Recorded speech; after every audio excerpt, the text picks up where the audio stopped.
Shalom Bapak Ibu jemaat yang dikasihi oleh Tuhan.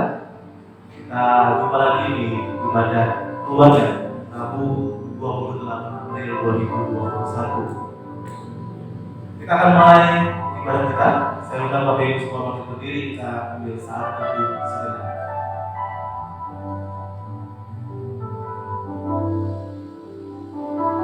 Kita akan ujian masuk ruang Maha Kudus.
Bapak Ibu masih tetap berdiri.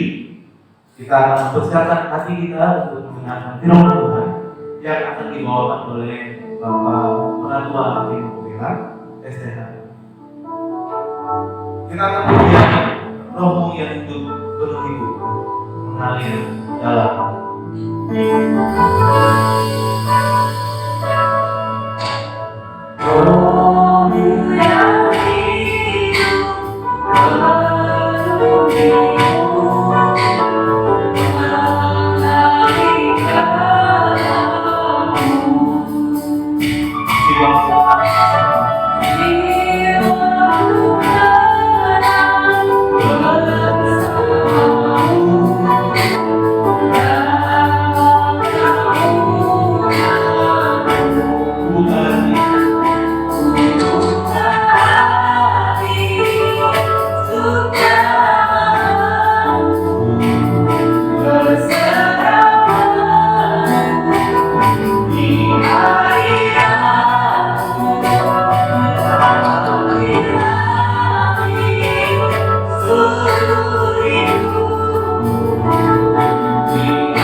Berbicaralah dengan cara yang berbeda, dengan cara-Mu Tuhan, dan pulihkan hati kami. Berkati hamba-Mu yang sudah mempersiapkan supaya disampaikan dengan maksimal. Berkati jemaat Tuhan yang mendengar, sehingga diberkati dan mereka mempermuliakan nama Tuhan dalam hidup mereka melalui firman yang didengar. Berkati tempat ini ya Bapa. Di dalam nama Tuhan Yesus Kristus kami berdoa. Amin. Shalom, selamat malam.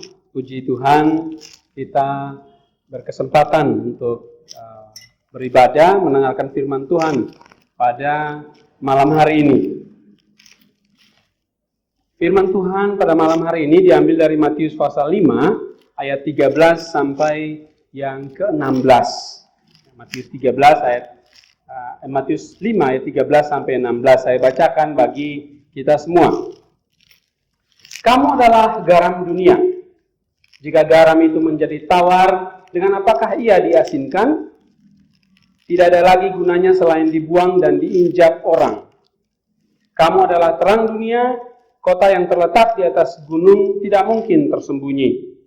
Lagi pula orang tidak menyalakan pelita lalu meletakkannya di bawah gantang, melainkan di atas kaki dian, sehingga menerangi semua orang di dalam rumah itu. Demikianlah hendaknya terangmu bercahaya di depan orang, supaya mereka melihat perbuatanmu yang baik dan memuliakan Bapamu yang di sorga. Tema firman Tuhan pada malam hari ini ialah siapakah aku? Jadi kalau kita mendengarkan firman Tuhan pada malam hari ini, masing-masing kita bertanya kepada diri sendiri, siapakah aku? Lalu bacaan malam hari ini menjawab pertanyaan kita. Menjawab pertanyaan kita. Pada ayat yang ke-13 di situ dibilang, kamu adalah garam dunia. Jika garam itu menjadi tawar, dengan apakah ia diasinkan? Tidak ada gunanya, tidak ada lagi gunanya selain dibuang dan diinjak orang. Bapak Ibu, jemaat yang dikasihi Tuhan, perekonomian orang Yahudi pada saat ayat ini disampaikan itu banyak digerakkan oleh usaha membuat garam dari laut mati. Di laut mati itu konon kadar garamnya tinggi. Jadi Yesus mau bilang begini, garam itu kalau tidak asin itu nggak ada gunanya lagi.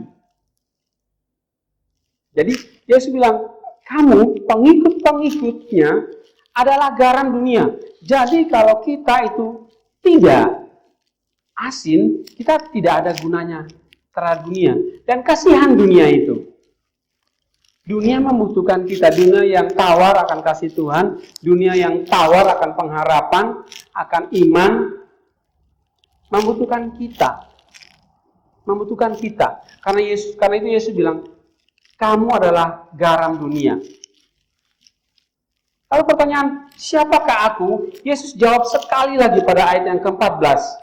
Situ dibilang, kamu adalah terang dunia. Kota yang terletak di atas gunung tidak mungkin tersembunyi. Yesus mengucapkan ayat ini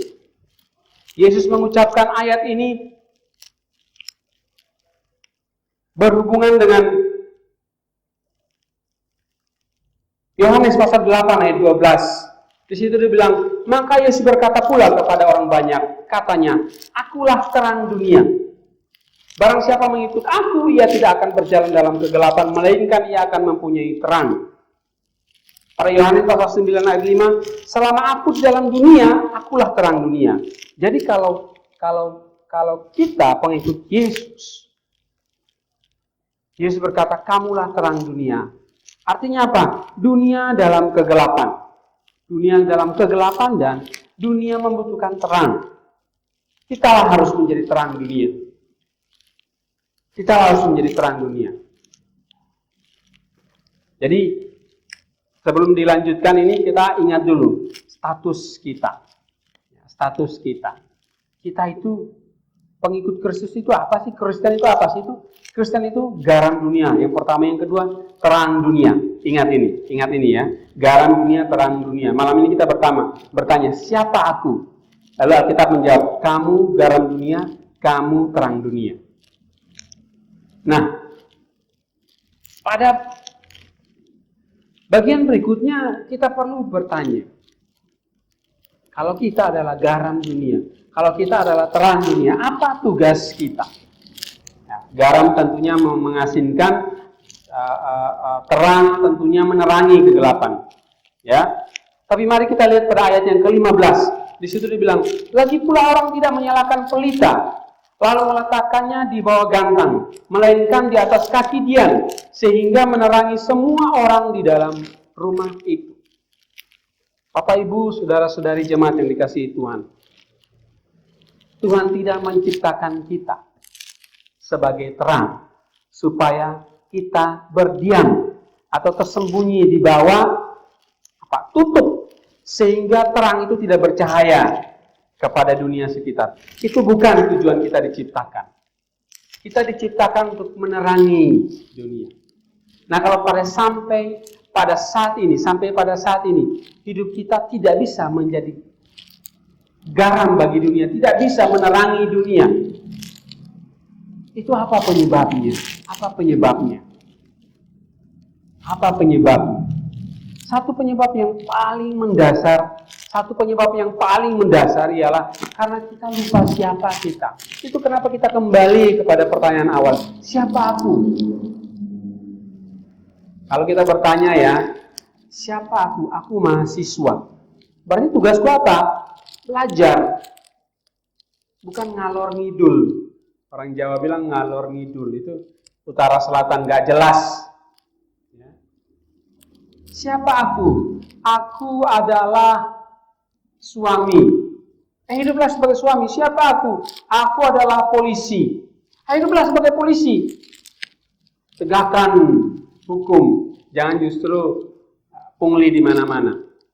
Aku adalah orang Kristen di tengah-tengah komunitas atau masyarakat yang tidak percaya Tuhan. Hiduplah sebagai orang Kristen. Siapa aku? Aku adalah anak Allah. Kalau kita menyebut Allah sebagai raja, lalu kenapa hidupku seperti ini? Hidupkan kondisi kamu, hidupkan status kamu sebagai anak raja. Jalani tugasmu itu. Tuhan tidak menciptakan kamu sebagai terang lalu kamu hidup dalam kegelapan. Kamu bukan robot. Tuhan kontrol. Ayo, ini kayaknya rusak nih, kok anak ini nggak bisa keluar dari kegelapan, di dalam gelap terus, padahal kan dia terang. Enggak. Kamu harus keluar, hidup dalam terang, menerangi sekitar. Ya. Kalau dunia bilang begini ya, percakapan dunia bilang begini, bergaul itu jangan pilih-pilih.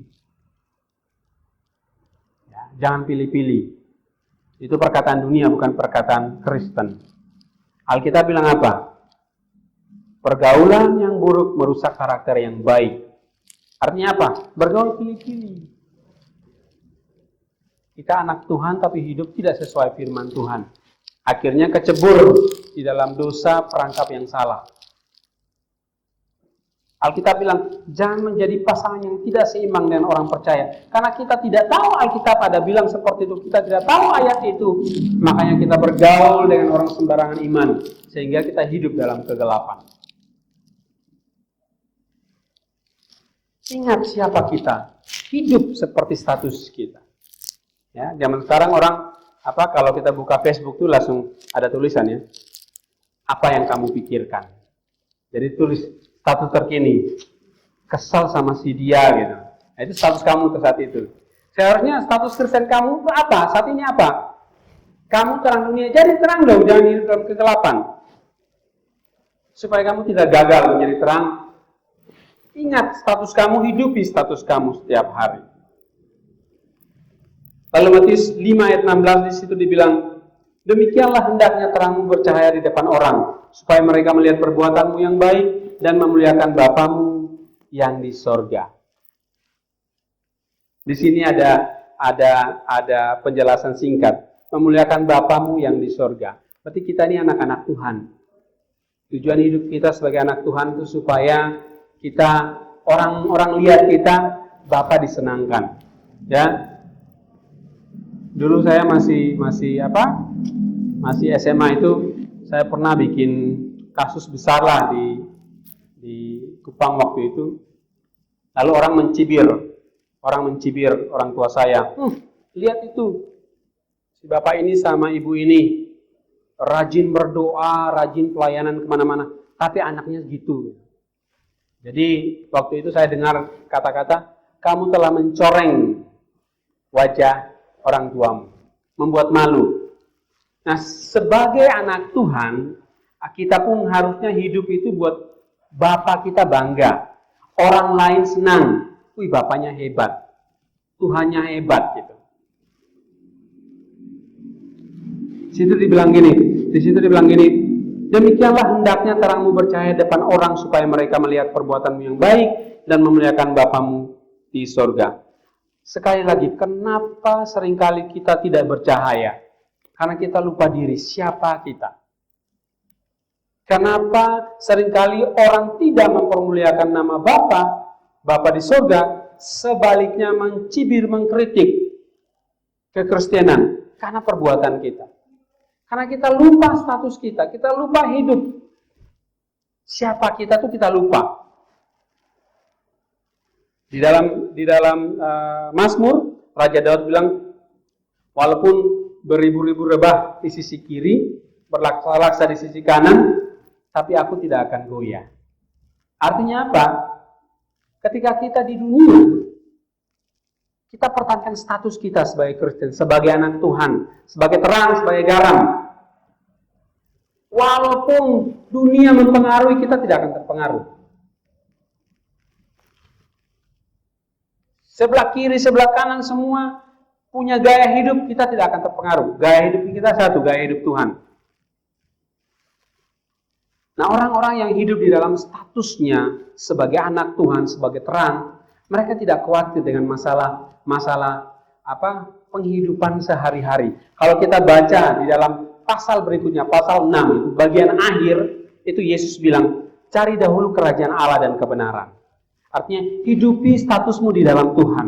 Maka semuanya itu akan ditambahkan. Masalah makanan, minuman, pakaian, segala sesuatu kebutuhanmu akan ditambahkan. Tuhan akan cukupkan itu. Kalau kamu hidup di dalam statusmu sebagai anak Tuhan. Jangan lupa status. Nah, bagaimana supaya kita tidak lupa status kita? Caranya sederhana, sebenarnya ya. Caranya sederhana. Saya menyebutnya sederhana. Mungkin orang lain akan menyebutnya ada banyak cara, 1, 2, 3. Bagi saya sederhana cara untuk hidup dalam Tuhan. Hidup, ingat status sebagai anak Tuhan, tidak lupa. Yaitu baca Alkitab setiap hari, renungkan Alkitab setiap hari. Itu sederhana. Waktu Musa mau delegasikan tugasnya kepada Yosua, itu firman Tuhan datang kepada Yosua. Firman Tuhan bilang gini, ingatlah, perkatakanlah hukum Taurat ini siang dan malam, supaya aku memberkati engkau kemanapun engkau pergi. Jadi orang Kristen sering lupa statusnya sehingga hidup di dalam kegelapan, hidup di dalam ketidakpastian, hidup di dalam pergumulan yang tiada ujungnya. Itu karena mereka tidak hidup akrab dengan firman Tuhan. Baca Alkitab, renungkan setiap hari. Di Maranatha kita ada Maranatha Bible Study, ada baca Alkitab 1 tahun selesai ya. Kita udah mulai, sekarang udah sampai kitab Imamat. Ayo mari gabung baca Alkitab bersama-sama. Menyelesaikan baca Alkitab setahun tidak membuat kita lebih rohani dari orang lain, tetapi membuat kita tahu siapa kita. Kita ingat kita ini anak Tuhan. Mengakhiri pemberitaan firman Tuhan malam ini ada satu ilustrasi khotbah ya. Di sebuah kerajaan lahirlah 2 pangeran kembar ya, si bayi gitu ya, pangeran kembar nih. 2 pangeran laki-laki kembar. Tiba-tiba satu saat kerajaan ini diserbu oleh rivalnya kerajaan sebelah. Lalu dikalahkan, dihancurkan, dibunuh semua keluarga kerajaan, diambil alihlah kerajaan ini. Diambillah alih kerajaan ini. Nah, ada pembantu dalam kerajaan yang menyelamatkan 2 anak kembar ini, melarikan diri. Nah, untuk demi keselamatan 2 anak kembar ini, mereka dipisahkan. Yang satu dikirimlah jauh dari yang satu dikirimlah lalu dirawat oleh seseorang ya, seseorang dirawat di desa yang jauh sekali. Nah, yang satu ini pembantu kerajaan ini yang ngerawat dia. Dirawatlah mereka berdua karena sama umurnya. Berapa belas tahun kemudian mereka telah menjadi pemuda ya, pemuda hebat, satria ya, wah pokoknya pemuda tangkas yang bisa memainkan pedang dan sebagainya. Lalu kerajaan yang menguasai kerajaan ini nih, akhirnya runtuh. Lalu masyarakat ini mencari, di mana raja kami? Konon katanya 2 anaknya masih hidup.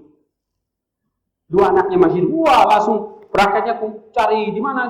Akhirnya ditemukanlah 2 pemuda ini, 2 pangeran ini. Ditemukan. Lalu mereka bingung. Nah, ini siapa yang harus diangkat menjadi raja di antara dua pemuda ini? Setelah beberapa waktu, masyarakat tua-tua dari setiap desa berkumpul. Beberapa waktu lamanya mereka pertemuan, malam demi malam, hari demi hari berkumpul. Mereka bingung siapa ini dua pemuda ini.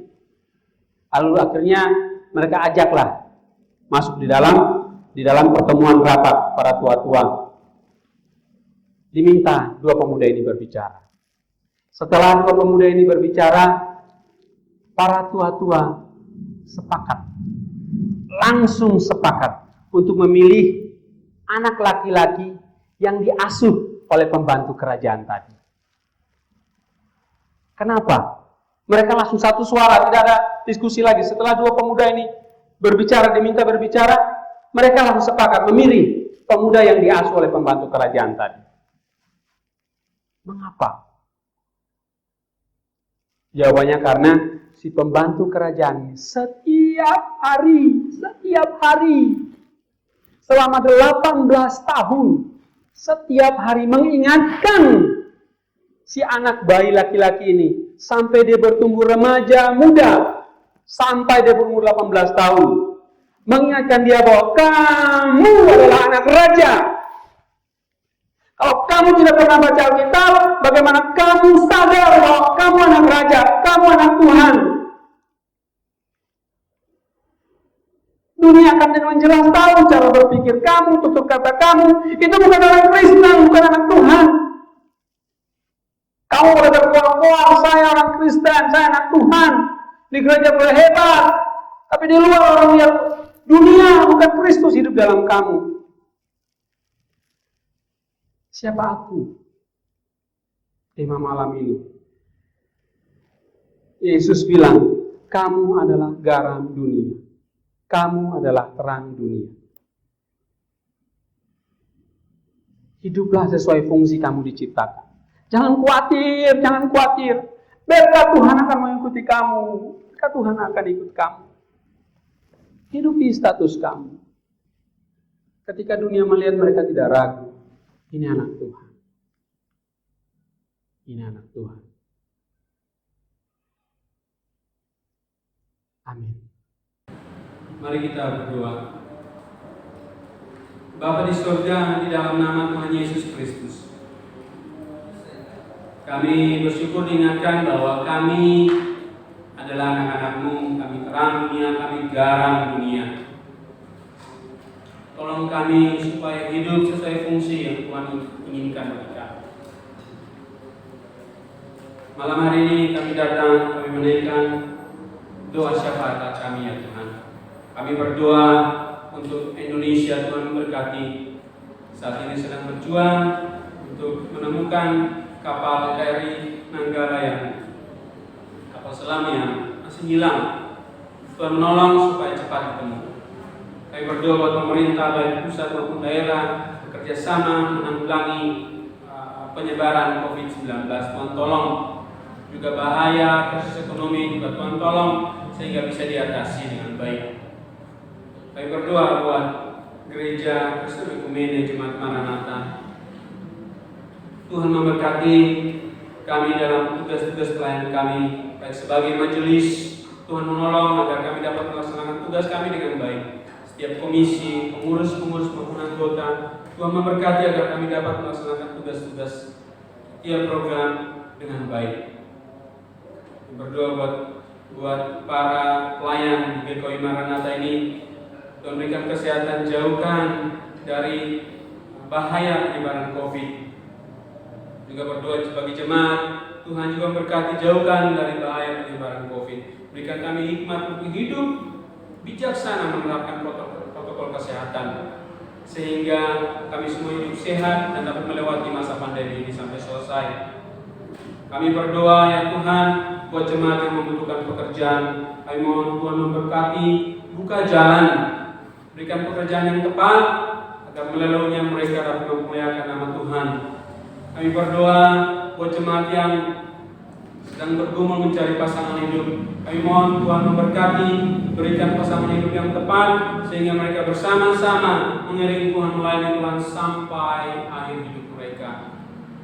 Kami berdoa buat jemaat yang sakit, kami serahkan ke dalam tangan Tuhan. Tuhan memberkati pemulihan mereka. Kami ingat Bapak Pendeta Michael, Tuhan berkati semua proses medical treatment terima. Tuhan berkati agar ada pemulihan buat Ibu Sri Rezeki. Tuhan berkati seluruh keluarga yang bekerja bersama-sama merawat. Tuhan berkati agar mengalami pemulihan kesehatan buat Bapak Penatua Reki. Tuhan berkati supaya cepat dipulihkan dan bisa bergabung bersama-sama kami beribadah. Kami berdoa juga buat jemaat lain yang bergumul, buat Ibu Sylvie Mengkewas. Tuhan berkati supaya cepat pulih ya Bapak. Mereka yang tidak kami sebutkan namanya satu persatu, Tuhan campur tangan memberkati hidup mereka.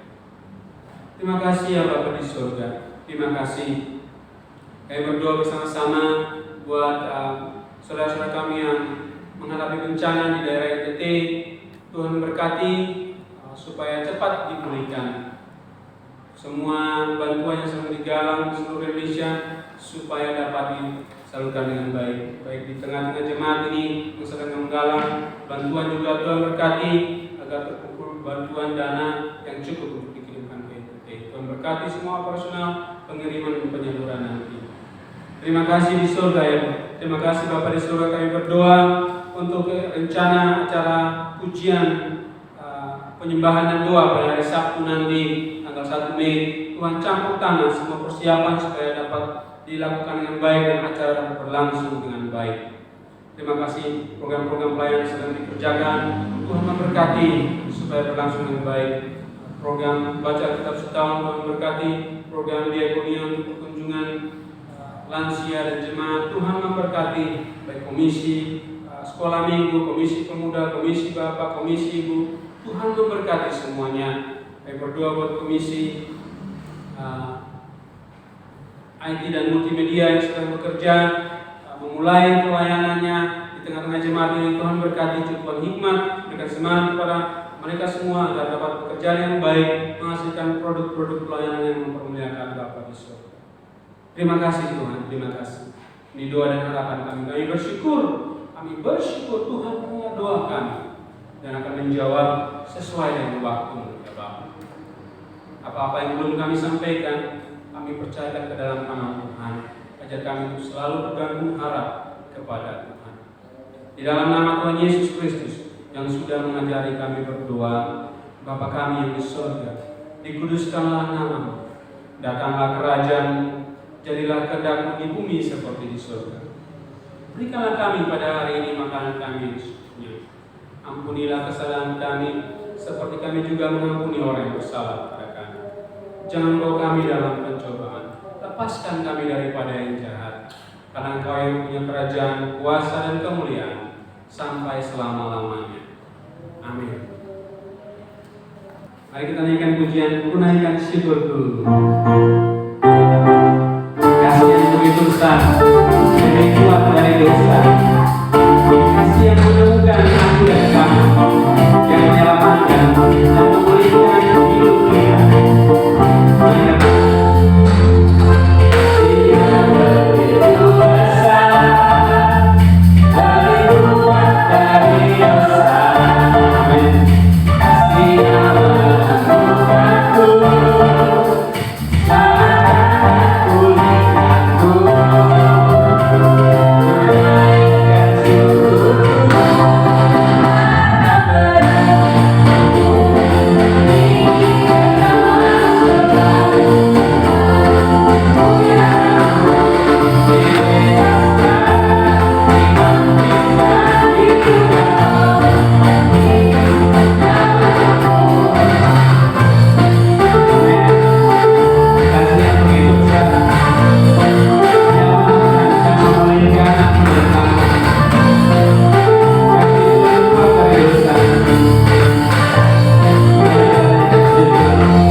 Lebih kuat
Mari kita siapkan hati untuk terima berkat Tuhan.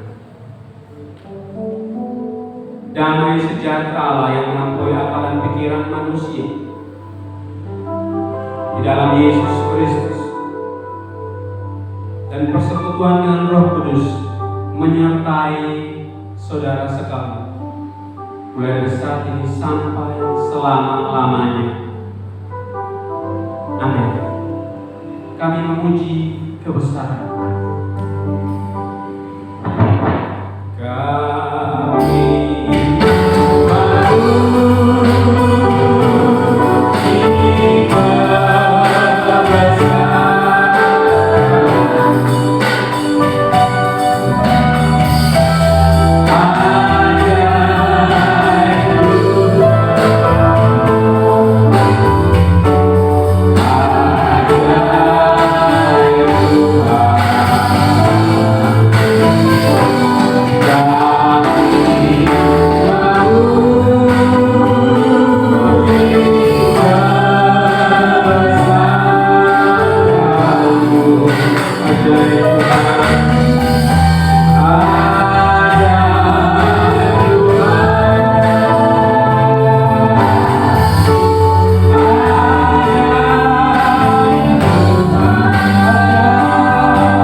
ibadah selesai. Tetap jaga kesehatan. Tuhan Yesus memberkati.